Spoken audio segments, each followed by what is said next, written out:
So today, as Bill mentioned, I'm Adam Groves. Also have with me Chetan Joshi, who handled a lot of the methodology piece of this presentation and as well as helped out a lot with the implementation.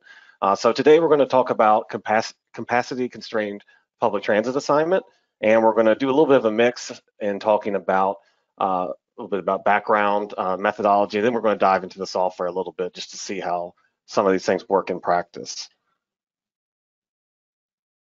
If it will let me advance. Here we go. So as I mentioned, we'll talk about the background methodology. We'll go over the use case and then a little Q&A.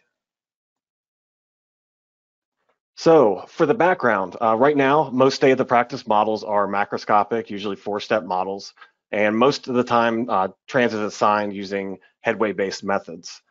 However, as of late, we're seeing agencies that they're gradually transitioning towards more microscopic or activity-based models, which have a higher granularity of modeled entities, as well as also in time and space.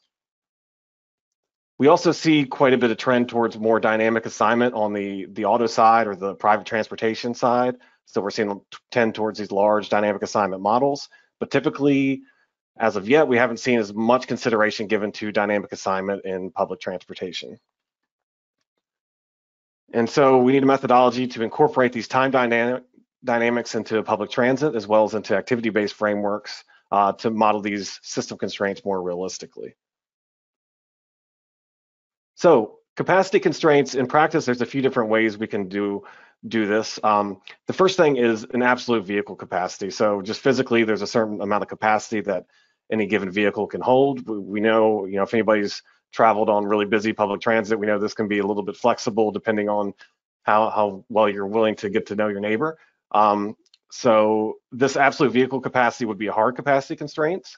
We're not necessarily talking about these today. I know Arnd in his What's New vZoom presentation touched on hard capacity constraints as something we introduced in vZoom this year. At the time we started investigating this, that wasn't available, so we didn't look into it in this case.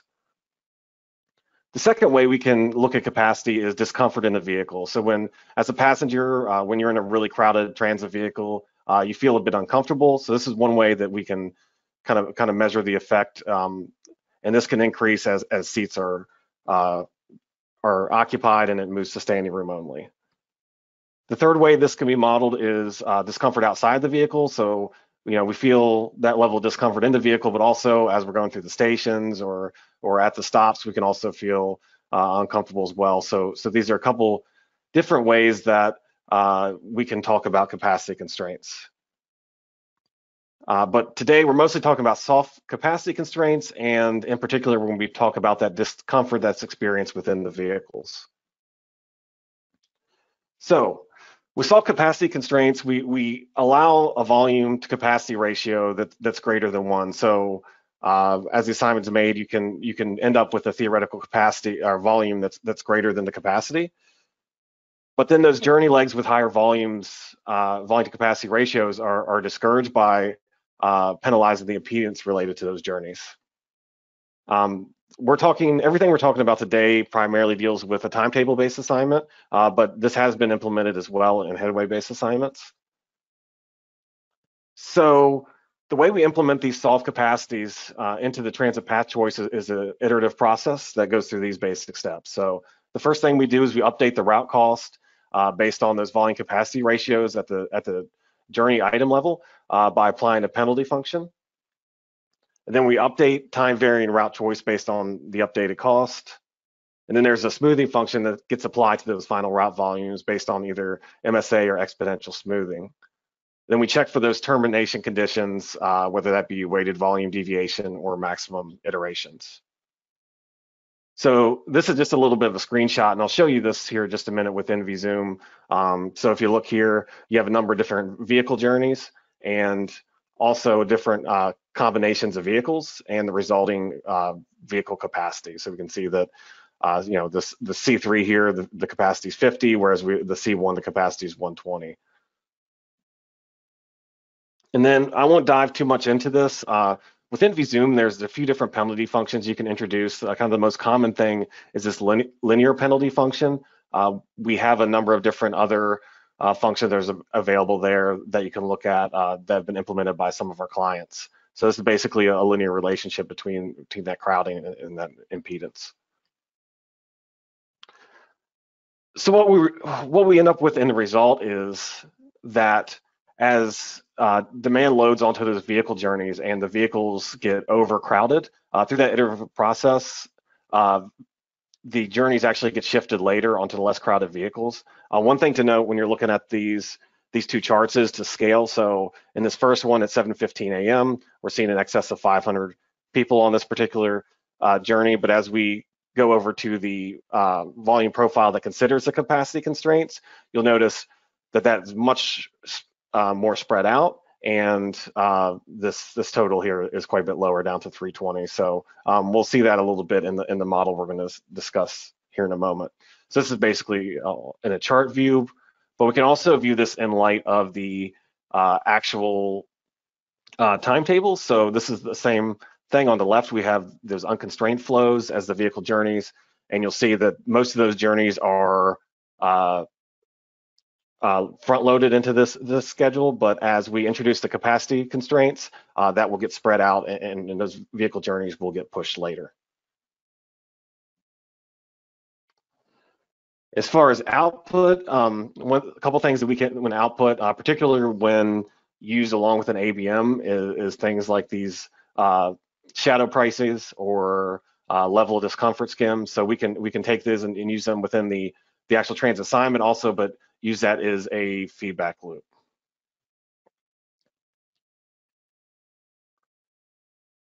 So we kind of covered the methodology, so we'll jump into this example here.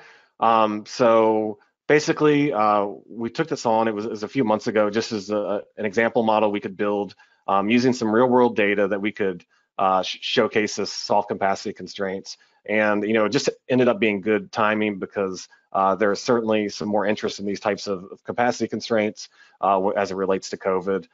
Just as people get more concerned about crowding. We can talk about that a little bit later, but you can imagine, right now or over the summer, transit ridership was really the kind of all-time lows. I think WMATA was in particular hovering somewhere around less than 10% of their usual ridership. So crowding, even with reduced schedules, wasn't that much of a concern.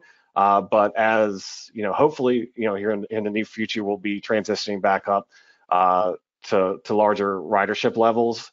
It's something that can be used to help, gauge when we're going to need extra capacity in the system, and when do we introduce more vehicles or reduce headways and that sort of thing.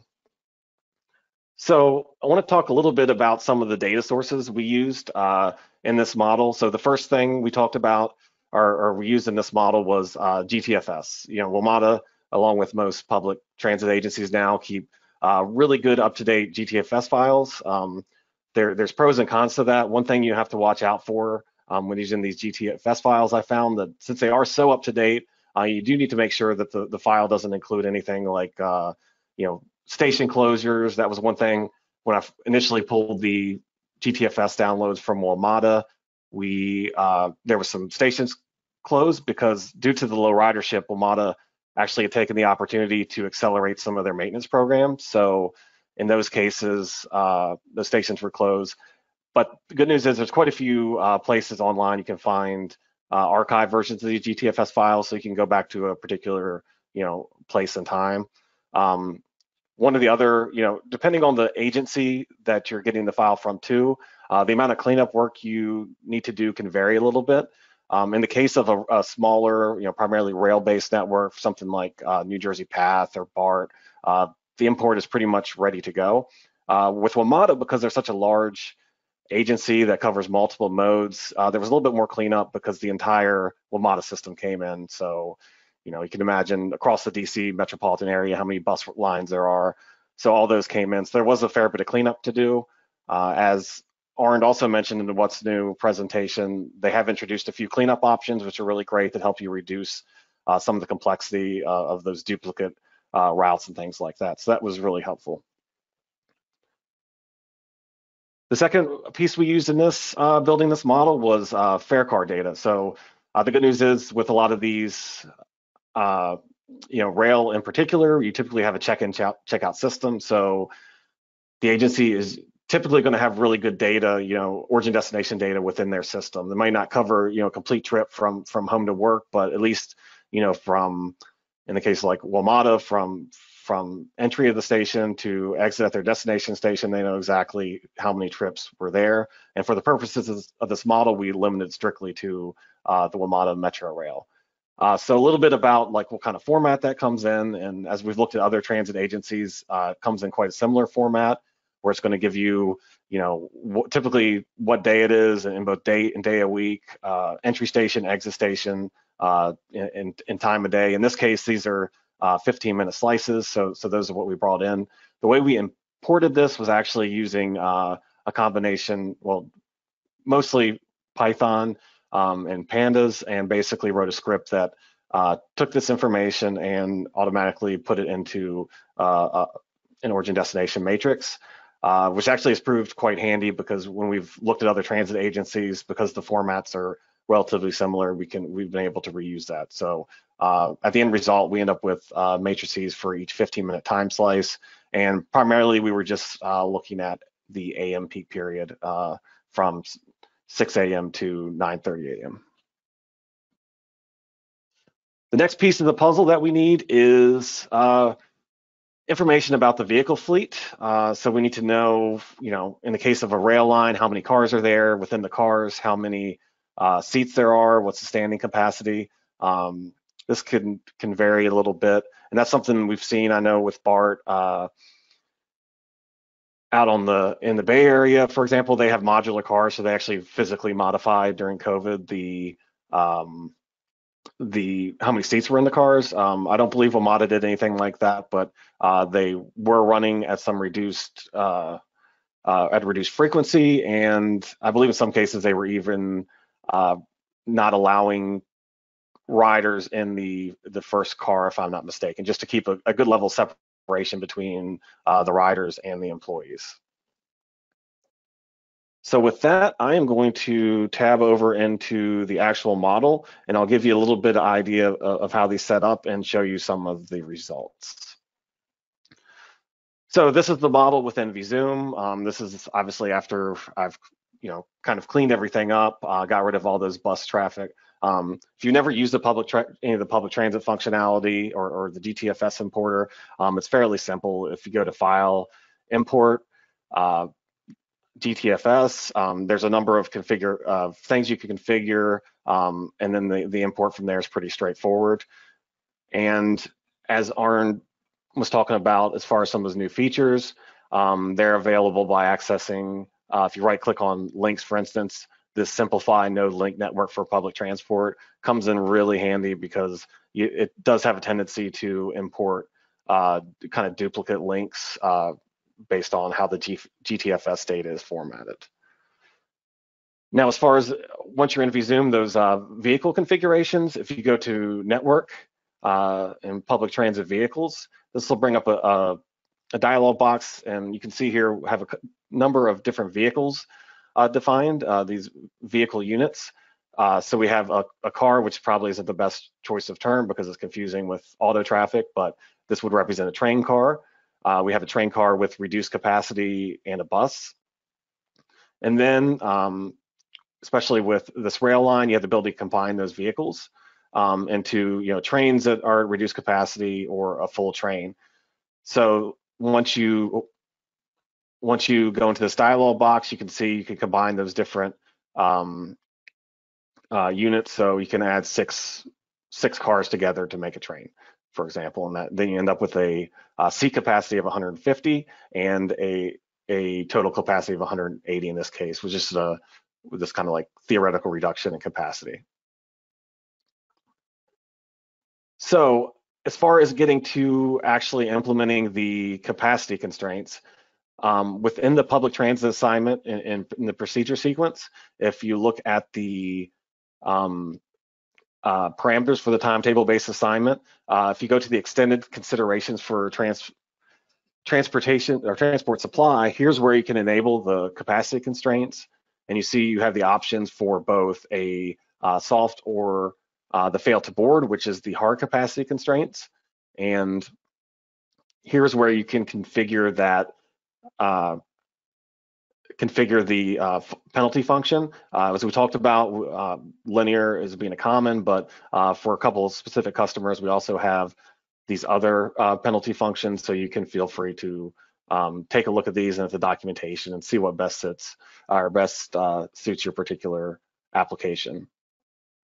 Now, as far as applying those particular vehicle configurations, that can be done at the line level within vZoom. So if you open up the line, this is fairly simplified with just the standard WMATA lines in it.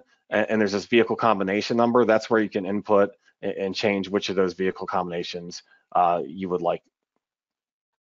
So from there, that pretty much covers most of the configuration. It's relatively straightforward, and I'll pop back over into PowerPoint and just show you a little bit about those results.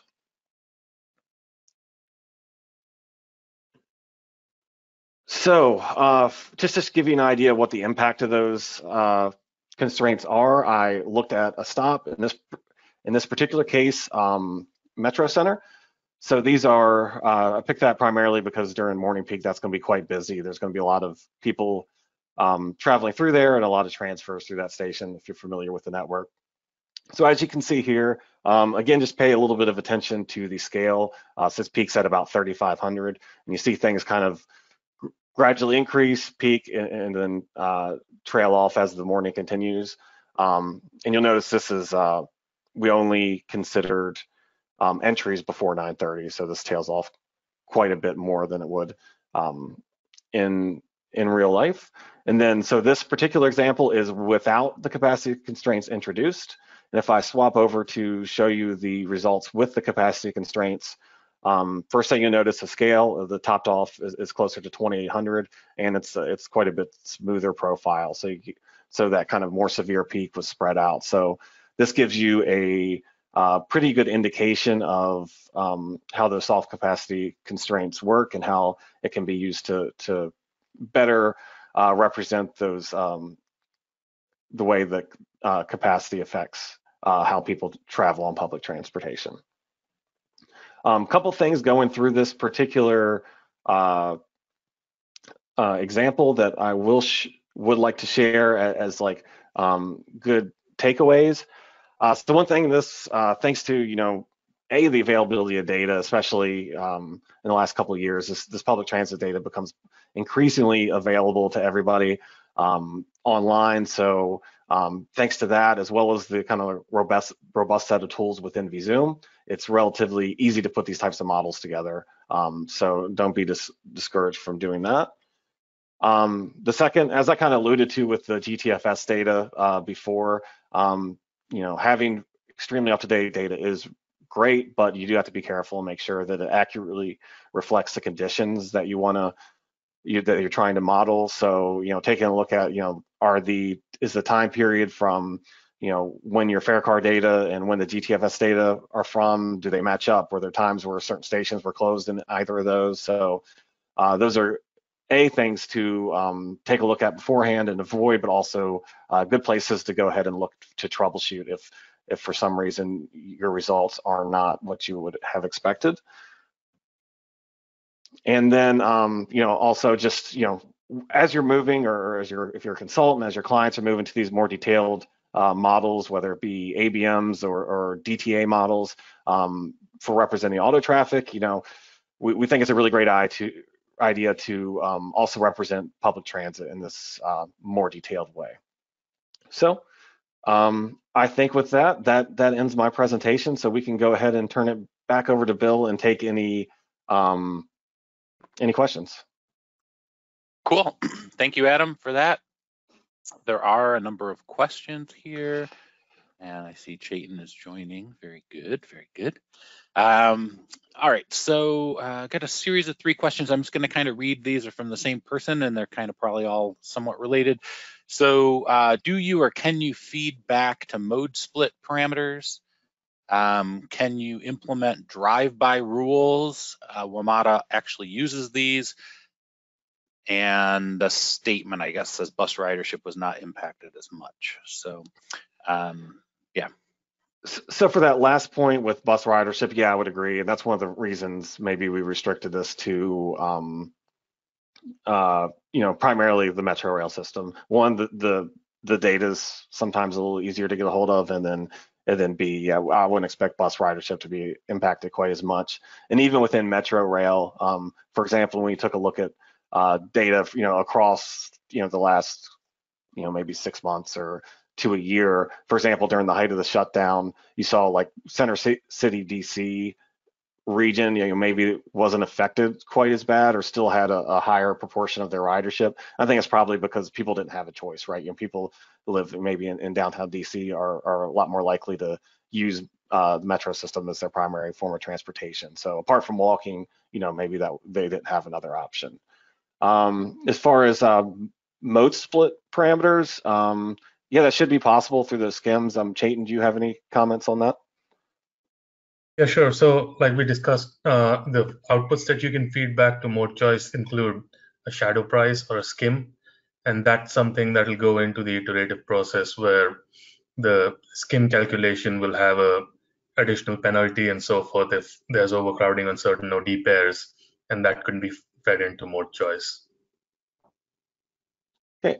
And to the last part of that question, as far as the drive-by rules, I'm assuming you mean like a bus, skipping a stop. I don't know if the capacity constraints in particular would do anything to handle that. Anything, Chetan, in VZoom in general that you can think, or is that possible?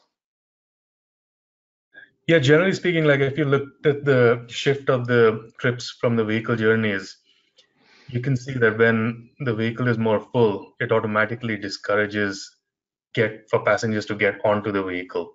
So that in effect takes into account this overcrowding and shifts the vehicle or the passenger to the next vehicle journey. And if that's kind of what is meant by drive-by, then in that case, it's kind of implicit in the process. Of course, we don't, in this case, we discuss soft capacities. So it's kind of like a shadow price. So we penalize, but we don't hard constrain each and every traveler because it's modeled more in the spirit of soft capacities. All right. Next question is, what is the impact on model runtime of using the soft capacity constraints? As far as the timetable-based assignment goes, at least with the soft capacity constraints, the runtime in this particular system, it's pretty trivial. I think like assignment time for the entire Metrorail system was about like 1 minute and 30 seconds, and we're talking, I think, about at full capacity, there's about 250,000 trips in that time. So even if it increased, even if it doubled it, it wouldn't be a concern. But I think there's next to no impact on the runtime. Great. Next question. What are some ways that this could be used to evaluate COVID-related scenarios? So I touched a little bit on this, but I think, especially in the ramp-up period, as we all begin to, like I said, hopefully at some point, get our lives back to normal. And, as these transit agencies are currently operating in many cases on these reduced schedules, as they plan for the future, I think it's going to be a good idea to look at what point do we start to see those crowded transit vehicles start appearing. So right now, if they're operating at 10% ridership and only half the trains are half full, at what point do they need to start looking at adding trains or adding cars to those trains or things like that? So that's kind of the initial thing that I would say would probably be applicable to COVID. Okay. You talked a little bit about run times and so forth, but this question is about the effort. So could you just describe how much effort was required to set up something like this? So depending on the complexity of the network, for example, I mentioned we did this with some other agencies' data. BART in the Bay Area was one. Once you kind of had a good process for converting those tabular form OD data into matrix and VZoom, it could be done in a matter of hours to be up and running, because we have all the GTFS data gets imported. It's a matter of setting up your demand, importing all that, those matrices, and you're pretty much good to go.